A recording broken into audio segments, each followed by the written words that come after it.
que en esta oportunidad va junto con el Partido Justicialista y otros partidos un poco más pequeños en el Frente Justicialista Salteño. Dani, ¿cómo estás? Buenas noches. Hola, Emilce, ¿cómo estás? Bueno, primero que nada agradecerte por la invitación. Tal cual como vos lo decías, me toca encabezar la lista de concejales del Frente del Partido de la Victoria en el Frente Justicialista Salteño, la lista 54. Así que agradecido y obviamente caminando mucho, visitando los medios, aprovechando cada oportunidad que tenemos, porque bueno, la verdad que a veces es complejo, es complicado llegar a los medios, así que más que agradecido con vos por este espacio. Bueno, Dani, la verdad que hay un par de cositas que yo quisiera dialogar contigo un poco para presentarte. ¿Quién es Dani Velázquez? ¿Cómo arrancaste en el Partido de la Victoria?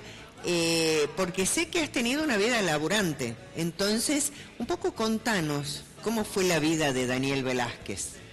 Bueno, en realidad si siempre me preguntan cómo es que de tan joven empecé a militar. Yo empecé a militar en un espacio hacia los 15, 16 años, pero obviamente que no fue de la noche a la mañana, sino que tiene su línea histórica. En mi caso yo nací, me crié en un asentamiento, conocí las necesidades que viven cientos de salteños en el día a día, lo que es no tener para hacer las 4 comidas, lo que no es tener una vivienda digna, una vivienda que te cobije del frío, que por ahí mi abuela no tenga una jubilación. Y sin embargo en algún momento llegó un hombre que para mí es bandera a su legado, que es Néstor Kirchner. Néstor Kirchner, con sus políticas de presentar de repente un Estado presente a la Argentina, empezó a abrazarnos y envolvernos, y vos me dirás en qué. Por ejemplo, pude acceder por medio del plan de vivienda a una vivienda digna, una vivienda, de repente supe lo que era tener un baño completo donde había bidet, inodoro, ducha, lo que era tener las 4 comidas, que eso para mí antes no existía, si no fuera por los merenderos, por las copas de leche. Quizás no podía y de repente teníamos algo en la heladera para merendar, teníamos un pedazo de pan, teníamos para almorzar y después para cenar, algo completamente novedoso. Mi abuela se pudo jubilar como ama de casa, gracias a la moratoria, que fue hasta hace poco que la cerraron. Pequeñas cosas que se lograron desde la buena política y fueron cambiando mi vida. Es decir, yo palpé lo que es que la política te devuelva la esperanza y la dignidad de que se puede hacer cosas grandes desde esto que es la política.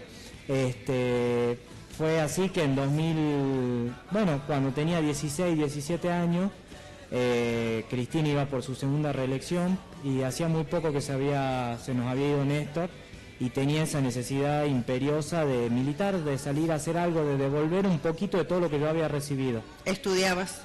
Así es, iba al secundario, así que bueno, ahí empecé a militar. Bueno, luego llegué a Salta, me ubiqué dentro del Partido de la Victoria, que fue ni más ni menos que el partido que fundó Néstor como herramienta electoral para poder participar en aquellos comicios del 2003. Y de ahí empezamos a militar, siempre dentro del mismo espacio, el mismo partido, con las mismas ideas, con los mismos ideales. Algo que es medio difícil, ¿viste? En la política salteña, donde hay tantos saltarines que van, bien, están de un lado al otro. La coherencia. Hemos mantenido, sí, así es.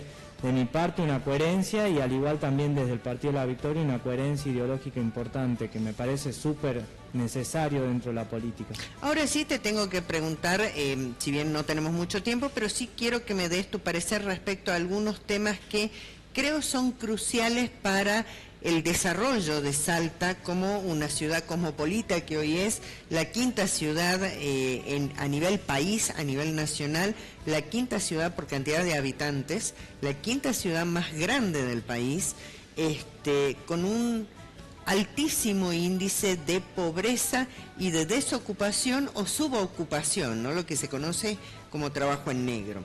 Preguntarte primero tu opinión respecto a el desempeño del Ejecutivo Municipal. Bueno, creo que el Ejecutivo Municipal, primero que nada, está propiciando un Estado recaudador. Se dedica más a juntar plata que a responder a las verdaderas necesidades de la gente. Y creo que lamentablemente tenemos un Consejo Deliberante que está apoyando esto y no ejerce oposición alguna.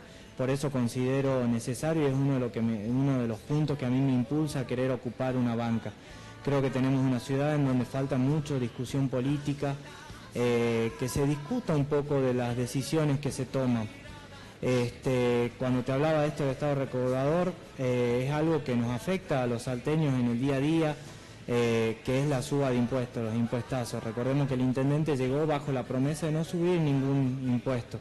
Sin embargo, en un año y medio de gestión, la unidad tributaria subió en un 500%, eso lo vemos en nuestra boleta de luz.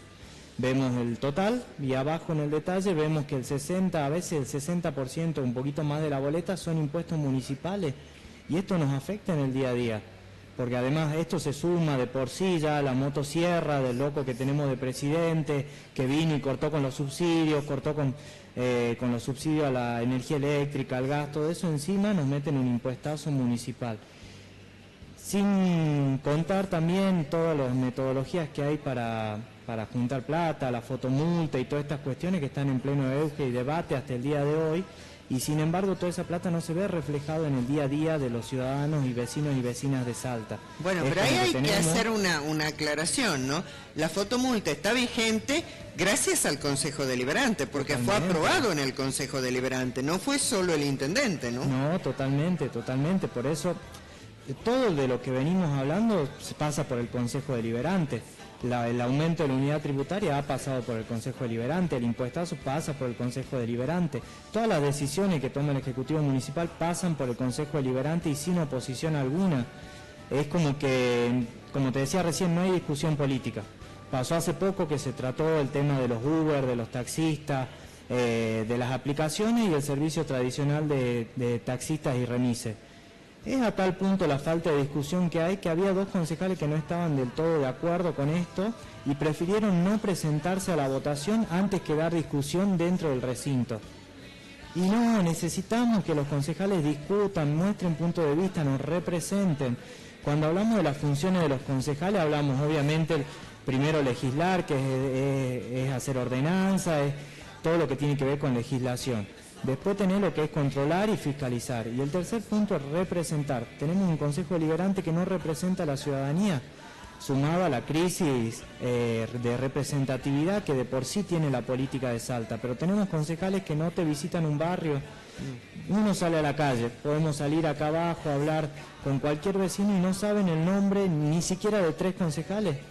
Y no es culpa del vecino, es culpa del concejal que está ausente, que no te visitó nunca más en 2, 4 años, que no salen a los medios, que no te visitan un centro vecinal, que no te visitan un club de barrio, que no te visitan al vecino para saber qué es lo que pasa, cuál es su problema, qué necesita para vivir un poquito mejor o para tener un barrio un poquitito más digno. Bueno, tal vez por eso el escaso nivel en los debates y el escaso nivel en las reglamentaciones o en la legislación que emite el Consejo, ¿no? Porque cada ordenanza surge y debe surgir de las necesidades de la ciudadanía. Totalmente. Bueno, hoy el Consejo Deliberante funciona como una escribanía. Recién hablábamos, por ejemplo, de la fotomulta y había concejales que estaban en contra. Había un número de 3, 4 concejales que salieron por los medios, que dijeron que estaban en contra, que la fotomulta esto, aquello, lo otro. Y bastó con que el intendente diga, no, yo quiero fotomulta, para que los concejales vayan y voten por unanimidad los proyectos. Necesitamos discusión política, necesitamos que los concejales nos representen, necesitamos un Consejo Deliberante que esté presente. Eso es parte de lo que defendemos como espacio político, porque nosotros creemos fuertemente en que necesitamos un Estado presente y necesitamos también un Estado eficiente. ¿Y qué es un Estado presente? Un Estado que te abrace, que te acompañe, que te dé soluciones. Pero aparte hay otra cuestión que de la cual no se está hablando, no digo mucho, nada absolutamente, y que refleja también el desconocimiento por parte de los actuales concejales. Tiene que ver con que hay mucha normativa que se contrapone entre sí y hay mucha normativa obsoleta que debe ser ayornada a las realidades y a las necesidades actuales. El último digesto, el último control que se hizo de la normativa fue hace 20 años. Y desde entonces a esta parte, y que creo que quedó bastante inconcluso, bastante a medias. Lo hizo en aquel momento quien era presidenta del Consejo Deliberante, la primera presidenta mujer, que da la casualidad que es de un espacio parecido, Nora Jiménez.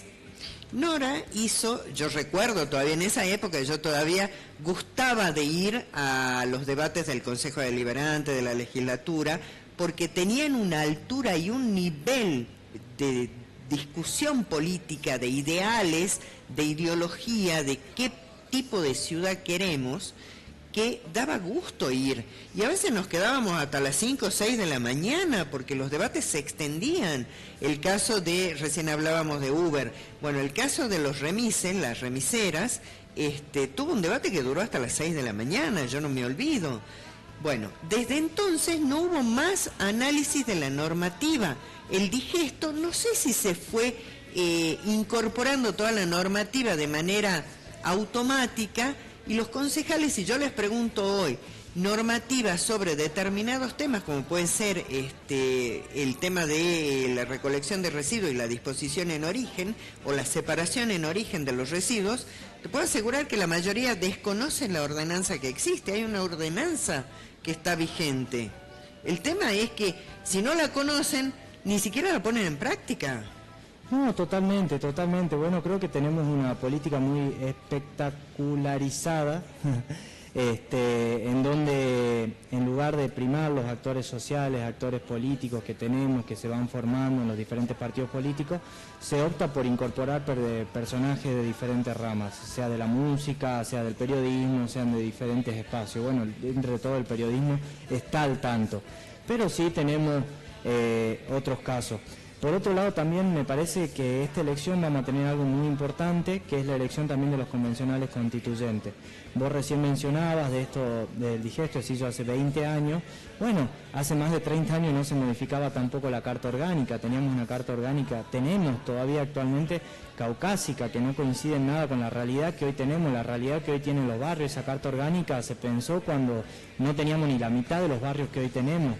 Entonces ahora se va a avanzar fuertemente en esto, particularmente creemos desde el Partido de la Victoria, de los candidatos que integran el Partido de la Victoria, concejales, diputados, senadores y convencionales constituyentes, que es un hecho histórico y que no lo podemos renegar a que se hagan solo cambios administrativos, cuestiones administrativas, viceintendente sí, viceintendente no, el artículo tanto, que está mal hecho el pronombre. Esas cuestiones no, digamos, sino que es una oportunidad histórica para meter temas fundamentales, transversales, para que la seguridad empiece a ser parte también del municipio, para que la educación formal también se incorpore también dentro del municipio, y además también la figura de qué tipo de Estado queremos. Queremos una carta orgánica que solo haga declamación, o queremos una carta orgánica que establezca de sus bases y principios que el municipio debe garantizar un Estado presente. Todas esas son discusiones que vamos a dar desde nuestro espacio, porque realmente creemos y consideramos necesario esto, la democratización también, por ejemplo, de los jueces de falta, crear un proceso más democrático, sí, que además tenga su parte técnica, obviamente, una serie de requisitos que sean marcados por la experiencia, por la trayectoria, por todo eso, y en base a los mejores hombres y mujeres que tengamos, la gente puede elegir a quién quiere que ocupe. Y por otro lado, desde el Consejo Deliberante también queremos trabajar desde la Defensoría de Faltas, que es algo que actualmente no tenemos, es decir... Qué interesante, ¿cómo sería, cómo funcionaría? Bueno, te cuento, hoy en la actualidad, primero que nada, que no hay, por así decirte, un cuadro tarifario, digamos. Las multas se cobran de acuerdo a la voluntad del juez de falta que lo hace, es decir, yo puedo cometer la misma falta que voy, a vos te pueden cobrar 50.000 y a mí me pueden cobrar 250.000. En esos casos sería muy útil la necesidad de tener un defensor de faltas. Por darte un ejemplo palpable que lo vivimos cientos de vecinos, nosotros teníamos un árbol en nuestra casa, en nuestro barrio, yo soy de Castañares, del 480, y teníamos un árbol muy viejo que ya estaba a punto de caerse y tenía abejas adentro y todos los días había gente que la picaban las abejas y se caían ramas y todo era un peligro para los niños, para la gente que pasaba, todo eso. Durante 2 años se presentaron notas a espacios verdes, a medio ambiente, a todos lados, que nos retiren el árbol, que hagan algo. Problema que tienen la mayoría de los vecinos, claro, de Salta, ¿no? Los vecinos cansados, un día un vecino cansado agarró, lo bajó al árbol. ¿Y qué pasó? A los 2 o 3 días le llegó la multa. Los vecinos tuvieron que obviamente empezar con toda una burocracia larguísima, ir a un juzgado, al otro, a ver de esto, aquello, lo otro, a presentar las notas que ya se habían presentado para justificar por qué se hizo esa acción, todo eso. La idea de tener un juzgado, un defensor de falta es que sea ese papel para mediar entre los juzgados y la persona, para que cuando se cometa la falta se pague lo justo y sea de igual leyes para todos, claro, de igual, se mida a todos con la misma vara, y a la vez también simplifiquemos los trámites. Bueno, ahí también van a tener que armar y leer toda la legislación, porque hay algunas faltas que se cobran en unidad tributaria y hay otras que se cobran en litros de combustible. Y hay otras que tienen el pago, hay algunas que tienen el pago voluntario, que es el 50% del valor. Entonces creo que van a tener que acomodar y adecuar para que todo se rija de la misma manera. Todo sea medido con la misma vara, claro. Y además también para simplificarle el laburo a la gente. Imagínate una persona que trabaja, que tiene que cumplir con todo eso. Es muy común en las cuestiones de tránsito de que paren a alguien en moto, suponete porque no llevaba casco, y cuando la persona va a ver, va a pagar su multa, va a ver cuánto le cobraron de multa, ahí dice que no tenía casco, que iba alcoholizado, que iban 50 personas en la moto, y la persona dice, pero esto no pasó. Entonces ahí es necesaria una figura de alguien que defienda también a la persona. Sí. Y esto que te digo no es algo extraño, algo que no pasa, pasa todos los días. Sí. Los vecinos nos cuentan que pasa en esto. Lo hemos visto. Una vez vi una multa que decía que iban 5 personas en una moto, y una primero que era imposible porque era una moto 110. No entran. Claro, no había forma, digamos. Entonces, bueno, esa es una de las propuestas que vamos a llevar desde el Consejo Deliberante, en sintonía con esto que te decía, con la necesidad urgente de cambiar también la Carta Orgánica Municipal, cambiar los métodos, las formas, ir más a lo sustancial, a lo que la gente va a poder ver y palpar, no solo las cuestiones administrativas que hoy se plantean en el cambio inicial de la Carta Orgánica. Me parece buenísimo. Dani, la verdad, desearte el mayor de los éxitos. Sí me gustaría que nos despidamos con que le digas a la audiencia cómo te pueden encontrar el próximo 11 de mayo cuando estén parados frente a la maquinita para votar. Bueno, a toda la gente, primero que nada, agradecerles a los que están del otro lado y pedirles que sean no es esa célula que se va multiplicando. Nosotros no tenemos todos los medios para llegar a todos lados, pero son ustedes los que pueden, por medio del mensaje, contarle que hay gente que piensa distinto, que tiene un proyecto distinto de ciudad, que quiere cambiar el Consejo Deliberante, que quiere cambiar la Cámara de Diputados, que quiere cambiar Salta, que quiere que Salta sea más linda y vuelva a ser esa Salta la linda con la que tanto nos vendemos al mundo. A nosotros nos encuentran como la lista 54, la lista del Partido de la Victoria en el Frente Justicialista. Mi nombre, quien les habla, es Dani Velázquez, encabezo la lista de concejales, voy acompañando a Marcelo Segura, convencional constituyente, a Jesús Ramón Rana Villa, a diputado provincial, y a Guido Giacomo.